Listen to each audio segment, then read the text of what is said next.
Bonjour à tous, bienvenue dans cette nouvelle vidéo. Aujourd'hui, comme vous avez vu dans le titre, on va faire le petit jeu Un livre qui. Je vous ai donc demandé de me faire vos propositions sur Insta. N'hésitez pas à me suivre là-bas si jamais c'est pas déjà le cas. Et je vais répondre tout de suite à vos questions. Mais avant, n'hésitez surtout pas à répondre vous aussi aux différentes propositions, aux différentes questions que je vais aborder dans cette vidéo. Je suis vraiment curieuse de savoir voilà, ce que vous aurez répondu à ma place. J'ai mon petit carnet avec les différentes questions, alors c'est parti. J'ai pas pu sélectionner toutes les propositions que vous m'avez faites parce qu'il y en avait beaucoup trop, du coup j'en ai sélectionné 10. La première question, c'est un livre qui m'a marqué énormément. Je vais pas faire dans l'originalité pour cette question, je pense que c'est le cas de beaucoup. Il s'agit de Harry Potter de J.K. Rowling. C'est un livre qui m'a énormément marqué, c'est le premier livre que j'ai lu sans images, puisqu'avant ça je lisais plutôt des ratus pour ceux qui savent. Et pour ma part j'ai grandi avec les Harry Potter, puisque quand j'ai commencé à les lire, il y avait seulement les 4 premiers tomes de sortie. Du coup j'ai dû attendre les autres tomes et j'ai commencé en primaire, donc voilà, ça m'a vraiment suivi toute mon adolescence. Et que ce soit les livres ou les films, j'étais toujours très hypée pour la suite et toujours dans l'attente. Donc vraiment, ça m'a fait un grand vide quand le dernier livre est sorti et que je l'ai fini. Et encore plus quand le dernier film... Voilà, quand c'était fini, parce que clairement, à la fin du livre, je me disais qu'il y avait encore les films, c'était à ce à quoi je me raccrochais. Et une fois les films finis... C'était dur, ça faisait bizarre, hein. Bref, voilà, donc pour cette première question, Harry Potter. Ensuite, on va partir sur du un petit peu plus négatif, puisqu'on m'a demandé un livre qui m'a dégoûté, qui m'a donné envie de tout casser, qui m'a demandé un effort pour pouvoir le finir.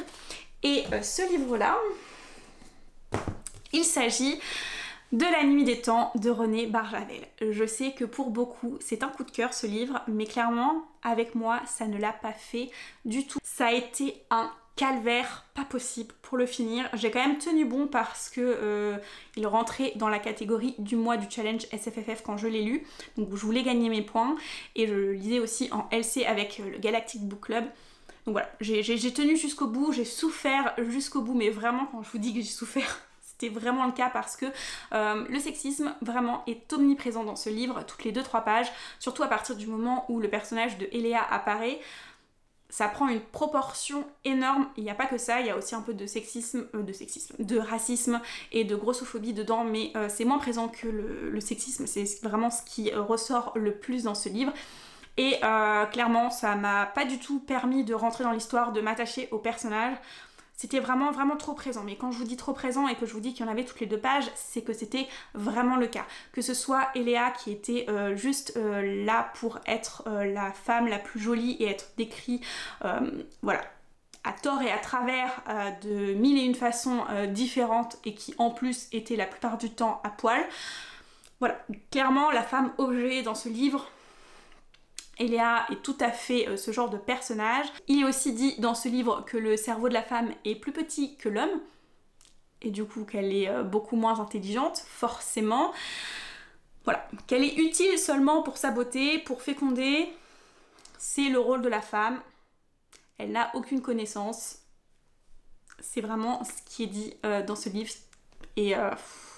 juste j'en pouvais plus. Il n'y a pas que ça aussi, il y a aussi un scientifique vraiment très cliché qui passe sa vie à mettre des mains au cul à la seule scientifique femme de l'équipe. Bref, je m'arrête là, mais clairement j'ai pas aimé, il m'a dégoûté, ça a été horrible, je ne le conseille pas du tout, même si il est considéré comme un chef-d'œuvre de la SF. Par moi, je l'ai pas vu, pour moi il a très mal vieilli.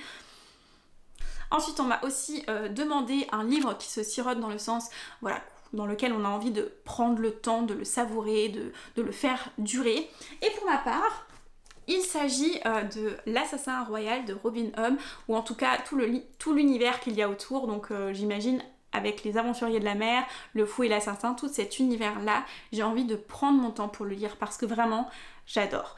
Je viens juste de finir donc le premier cycle avec la 2e intégrale qui est juste là, au-dessus, là, je sais pas si on la voit. Bref, et clairement je prends mon temps pour le lire. et c'est le meilleur moyen de savourer cette saga. J'adore avoir toujours un petit peu de cette histoire avec moi. J'en lis un petit peu tous les mois en fait, et il n'y a pas meilleur moyen pour lire cette saga. Voilà, maintenant je vais m'attaquer aux Aventuriers de la Mer, j'espère que je vais adhérer et autant aimer, mais je me fais pas trop de soucis, surtout que la plupart du temps les gens disent préférer les Aventuriers de la Mer à l'Assassin Royal, donc ouais, pas de raison que j'aime pas. En plus j'adore Robin Hood, j'adore sa plume, c'est vraiment agréable de replonger dans l'univers à chaque fois, de retrouver les personnages auxquels on s'attache énormément. Je ne peux que vous conseiller cette saga. Je pense que vous l'avez déjà vue bien des fois passer parce qu'elle est ultra connue. Et je vous conseille aussi l'audio qui est hyper génial. Le narrateur est vraiment au top et du coup le côté immersion est super agréable. Bref, une petite pépite. Robin Hood, une de mes autrices favorites maintenant, ça c'est clair. Je vous conseille fortement. Après, qu'est-ce qu'il y a après ? Un livre qui m'a fait voyager, découvrir du pays. Il est là. Oups. Je vais le chercher après, c'est pas grave. Donc, le livre qui m'a fait voyager, Pachinko de Min Jin Lee. Désolée pour la prononciation. Dans ce livre, en fait, on va suivre plusieurs générations d'une même famille. On commence dans les années 30 et je crois que ça va jusqu'aux années 90, si je me souviens bien. Et du coup, c'est une famille de Coréens qui va immigrer au Japon. Et clairement, c'était une super découverte. J'ai vraiment beaucoup aimé cette histoire, en découvrir plus sur la Corée, le Japon, sur les relations qu'il y a eu entre ces deux pays. Vraiment, c'était super intéressant. Il y a quelques longueurs parce que comme on suit plusieurs personnages sur plusieurs générations différentes, forcément il y a potentiellement des personnages auxquels on s'attache un petit peu moins. Mais en soi, dans la globalité, j'ai vraiment beaucoup aimé ce livre et je vous conseille fortement si vous avez envie d'en découvrir un petit peu plus sur la Corée et aussi sur le Japon un petit peu parce que les deux sont liés dans ce livre. Apparemment il y a une adaptation qui est en cours, donc hâte aussi de le découvrir visuellement. La suite, un livre qui se lit vite. Eh bien, c'est celui qui est tombé. Du coup, pour un livre court, j'ai choisi Journal d'un Assassin. Donc ici c'est le tome 2 parce que le tome 1 je l'ai prêté, hein, mais c'est une saga en 6 tomes et c'est principalement des petites nouvelles comme ça. C'est pour ça que ça se lit ultra vite. En plus, c'est top aussi, forcément, sinon je ne l'aurais pas choisi. Ce que j'aime beaucoup dans cette histoire, c'est le personnage principal, l'Assassin, qui est un robot en fait.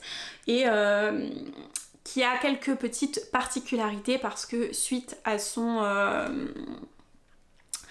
piratage de son module qui l'oblige à obéir, eh bien elle fait un petit peu ce qu'elle veut par moment et ça la rend d'autant plus attachante parce que ce qui en découle c'est qu'elle passe sa vie et ses moments de pause à binger des séries, donc c'est super drôle. Et en plus elle a un petit côté anxieux et des problèmes un petit peu relationnels avec les humains. Voilà. Clairement je me retrouve dans ce personnage et il y a beaucoup d'humour aussi dans cette série, donc voilà, je vous conseille fortement.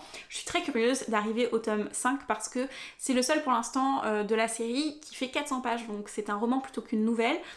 Du coup voilà, je suis curieuse de voir la différence parce que pour l'instant je n'ai lu que des formats nouvelles et je crois que la saga n'est pas finie et que le tome 7 va sortir en VO cette année, donc voilà. Mais vu la taille des livres, on rattrape très vite le cap. Alors, la suite. J'ai combiné... qu'est-ce qui t'arrive, Snow? Tu te couches?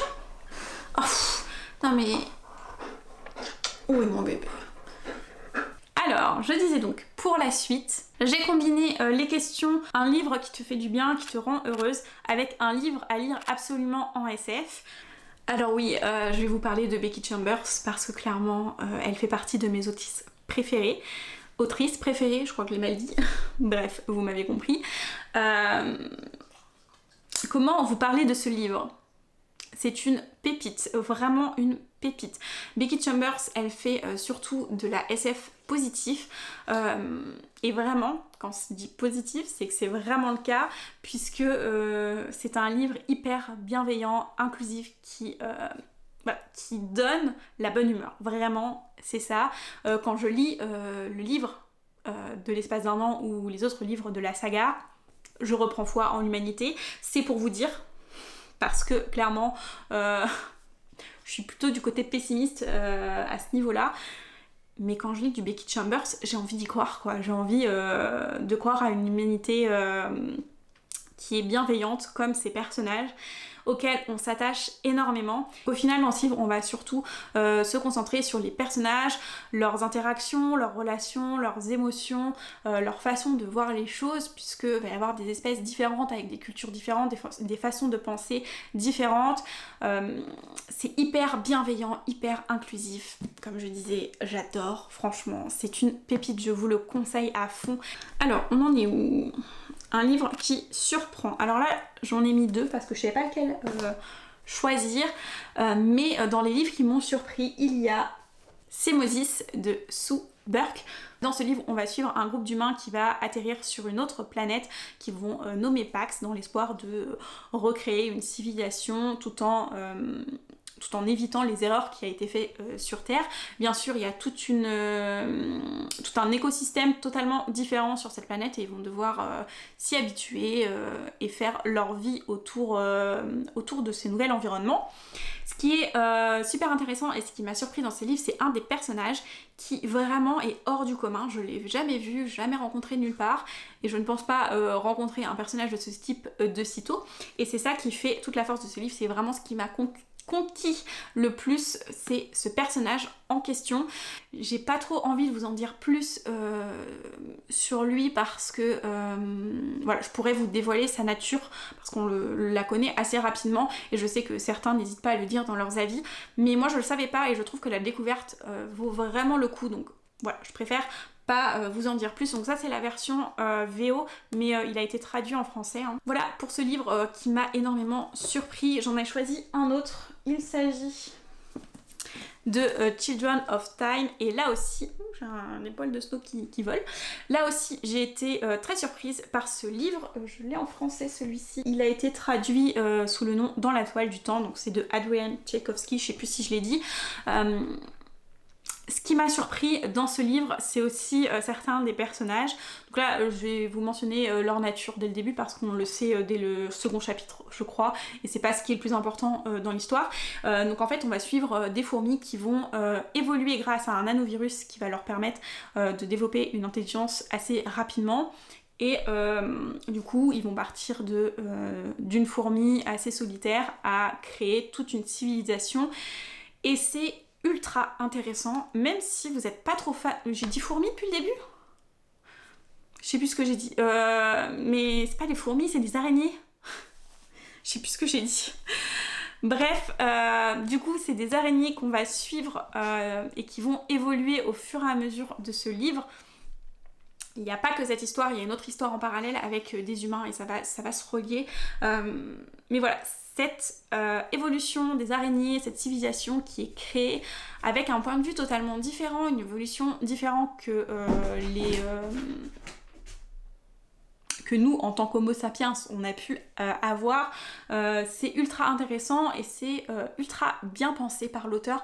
Vraiment, là-dessus, ça a été une très très grosse surprise. Ça a été d'autant plus une surprise que même en ce qui concerne la partie humain et la partie voilà, où les deux histoires se lient, j'imaginais pas du tout ça comme ça. Je pensais qu'il y avait des choses qui allaient arriver beaucoup plus rapidement et au final pas du tout. Et cette fin est quand même une fin dont je ne m'y attendais absolument pas et c'était une super surprise. Et à travers la société des araignées qui est à l'origine hyper matriarcale, l'auteur dénonce quand même le patriarcat de façon très drôle.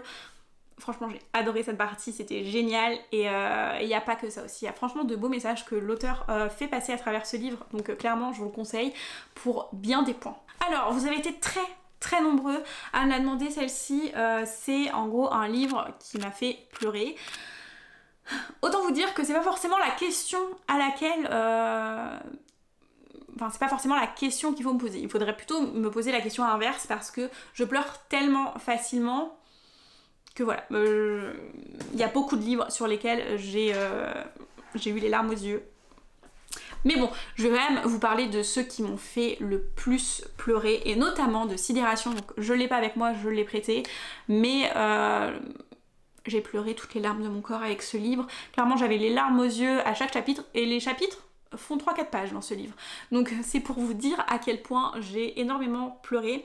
Dans cette histoire en fait on va suivre Théo et Robin, donc le père et le fils. Robin étant un enfant de 9 ans qui a des problèmes de comportement, et Théo le papa essaye de tout faire pour que Robin se sente bien. Il y a pas mal de sujets qui me tiennent à cœur, qui sont abordés dans ce sujet, c'est pour ça qu'il m'a autant touchée. Ça parle notamment de souffrance animale, de maltraitance animale, et voilà, moi c'est un sujet qui me touche énormément. Je sais pas si vous le savez, mais je suis végane, donc voilà, tout ce qui touche autour des animaux, ça me tient à cœur, et pas que ça hein, forcément, mais cet aspect-là aussi. Et vraiment Robin a une sensibilité envers les animaux qui m'a touchée, dans lequel je me suis retrouvée. Voilà, j'ai énormément pleuré dans ce livre par cet aspect, et par bien d'autres, parce que la relation entre Robin et Théo est hyper touchante. Et puis cette fin, même si j'ai vu venir certaines choses, voilà quoi, c'était quand même triste sur certains aspects. Voilà, il y a aussi l'écologie qui est abordée, parce que forcément la souffrance animale, l'exploitation animale a un lien avec l'écologie aussi, même si c'est voilà, un petit peu plus sous-jacent on va dire dans le livre. C'est plus vraiment concentré sur les animaux et la protection des animaux. Et voilà, j'ai pleuré, mais j'ai pleuré sur beaucoup de livres, mais celui-ci en particulier. Et donc pour finir, un livre qui m'a appris des choses, je ne l'ai pas avec moi puisque je l'ai prêté. Il s'agit de Unorthodox, écrit par Deborah Feldon, et c'est une autobiographie. L'autrice a en fait vécu pendant 19 ans, je crois, 19-20 ans, dans une communauté hassidique en plein milieu de New York, donc à Brooklyn. Et c'est une communauté que je ne connaissais pas du tout. Je savais pas du tout de quelle façon ils vivaient, je ne pensais même pas qu'il y avait ce mode de vie en plein milieu de New York. Et du coup j'ai appris énormément à travers ce livre, c'était super intéressant, et c'était très déroutant parce que j'avais par moments l'impression que c'était une histoire qui était... qui se déroulait bien des années auparavant, qui se déroulait il y a très longtemps. Et quand il y a des petites mentions de Britney Spears du 11 septembre qui te recontextualisent le récit de Deborah Feldman, et bien là c'est là qu'on se rend compte que ouais non, il y a des gens qui vivent en fait dans cette communauté et vivent de cette façon encore aujourd'hui et tous les jours. Voilà, j'ai appris énormément. Il y a aussi une série qui a été adaptée de ce livre sur Netflix qui s'appelle aussi Unorthodox. Donc ça a été plutôt inspiré qu'adapté, parce qu'il y a des passages totalement inventés dans cette série, mais elle est plutôt pas mal aussi. Voilà tout pour cette vidéo, j'espère que ça vous aura plu. Moi je me suis bien amusée à essayer de mettre des petits livres dans chaque catégorie. C'était parfois dur de choisir parce que j'avais envie de mentionner plein de livres, mais bon, c'est déjà pas mal. Et si jamais ça vous plaît, je ferai sûrement une autre édition un petit peu plus tard. Sur ce, je vous dis à très vite, et en attendant, je vous souhaite d'avoir d'agréables lectures. À bientôt!